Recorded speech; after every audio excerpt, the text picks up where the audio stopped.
அதற்கு முன்னாடி நாம ஒண்ணு சொல்லியிருந்தோம். இப்படியும் நடக்கலாம் அப்படின்னு ஒரு ஒரு படத்தை போட்டிருந்தோம்.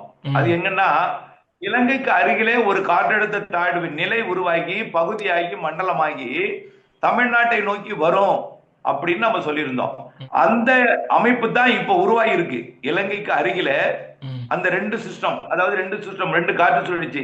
ஒன்று மன்னார் வளைகுடாவில் இருக்கு, இன்னொன்று இலங்கையோட தென்கிழக்கு முனையில இருக்கு. அதாவது இலங்கையோட கீழ்ப்பகுதி பார்த்தீங்கன்னா கொஞ்சம் பரந்த வடிவில் இருக்கும் இலங்கை தெற்கு பகுதியில. ம். அதுல தென்மேற்கு பகுதியில ஒண்ணு, தென்மேற்கு பகுதியில ஒரு சிஸ்டம் இருக்கு, தென் கிழக்கு பகுதியில ஒரு சிஸ்டம் இருக்கு. இது ம். ரெண்டும் இலங்கையோட தெற்கு பகுதியில இணைப்பால் பிணைக்கப்பட்டிருக்கு. ம். அப்போ இலங்கைக்கு அருகில ரெண்டு சிஸ்டம் இருக்கு. இன்னொன்னு மலாக்கா ஸ்ட்ரைட்ல, மலாக்கா ஜலசந்தியில ஒண்ணு இருக்கு. இது ம். ரெண்டு, மொத்தம் இதோட சேர்த்தா மூணு, அவ்வளவுதான். ஓகே. ஏற்கனவே அரபிக்கடல் போனதெல்லாம் போயிட்டு எங்கேயோ கரைஞ்சு காணாம போயிடுச்சு. அதெல்லாம் போயிட்டு இந்த இலங்கை கிட்ட இருக்கிற சிஸ்டம் தான் நமக்கு நாளைக்கு தாழ்வு பகுதியா மாற போகுது. அதுதான் இலங்கைக்கு கடுமையான வெள்ளப்பெருக்கு ஏற்படுத்த போகிறது.